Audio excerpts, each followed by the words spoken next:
Senegal, officially known as the Republic of Senegal, is a sub-Saharan African country located on the west coast of Africa. Its capital city, Dakar, is located on the coast and functions as a populous port city and commercial center.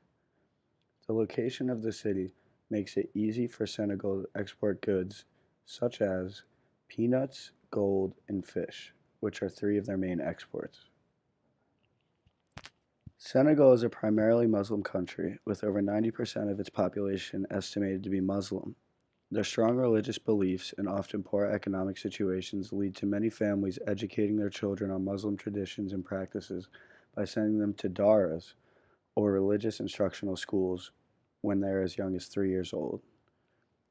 There are an estimated 50,000 Muslim children, referred to as Talibe, in these schools.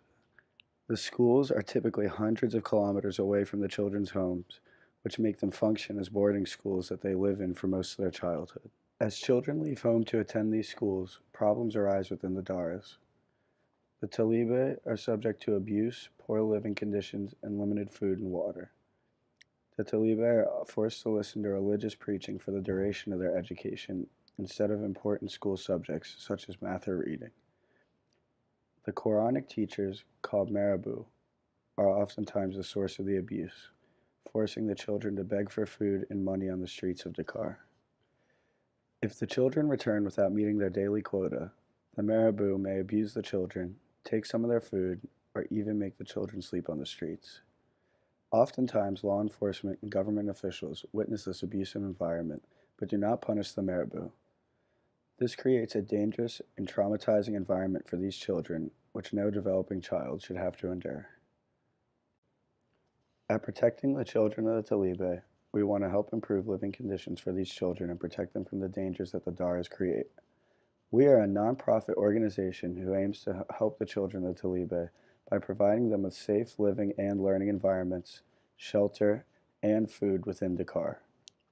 Our vision is a future where all of Senegal's children can prosper in a safe environment. By partnering with Maison de la Gare, or House at the Station, a French organization who focuses on helping the Talibe in Saint Louis, we hope to continue to pursue their goals to help the Talibe as well as expand on some new ideas to protect the children in Dakar. We have three goals for what we want to provide for the children of the Talibe in Dakar. First, we want to create a sleeping facility that both children who do and do not meet their daily quotas begging on the streets can stay in overnight. Although some children do meet their quotas, the living conditions are still incredibly dangerous and extremely unsanitary. We want all Talibe children to feel like they have a safe place to sleep, regardless of whether or not the Marabu allow them to stay the night at the Dara. Second, we want to provide the sleeping facility with beds, mosquito nets, food, clean water, and clothes to help improve sanitation, nutrition, and overall health and living conditions for the children. This will be an improvement over the current sleeping conditions of the Daras, which oftentimes lack beds, food, and many other basic living essentials. And third, we'd like to provide the basic academic instruction that the children do not receive at the Daras. While learning religious traditions is important, so are aspects of basic secular education like arithmetic and reading. This program, however, doesn't come without risks. One big risk is backlash from the community. Some parents and community members may be angry that we are taking these children away from religious teachings and may fear that we are westernizing their children.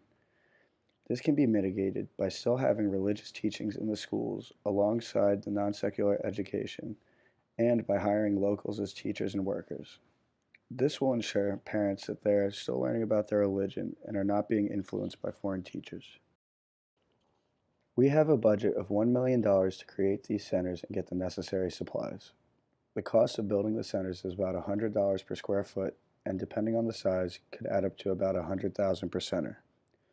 This plus beds, mosquito nets, classroom materials like desks, and bathrooms, the cost may come out to around $150,000 per center. The rest of the money will go to ongoing costs such as clothing, food, and worker salaries. According to UNICEF, the cost of raising a child in a developing country is about $900 per year. As for teachers, the average salary is upwards of $26,000 per year in Senegal, depending on qualifications. Eventually, money will run out due to these ongoing costs, so we will need money from other sources such as donations or government support. By late 2020, we aim to have built and established at least 3 community centers throughout Dakar and near the Daras. In summary, we plan to protect the children in these 3 ways by establishing community centers near every Dara in Dakar. These community centers would include dorms with clean beds for sleeping, access to healthy and substantial food and water, necessary safety elements such as mosquito nets, clothing, and rooms for both experiential and structured learning for areas like math and reading that would be staffed by responsible adult figures who could act as temporary parental figures for the Talibe children. We at Protecting the Children of the Talibe would like to thank you for your time. If you'd like to know ways you can help, you can visit our website at www.pct.org. Thanks!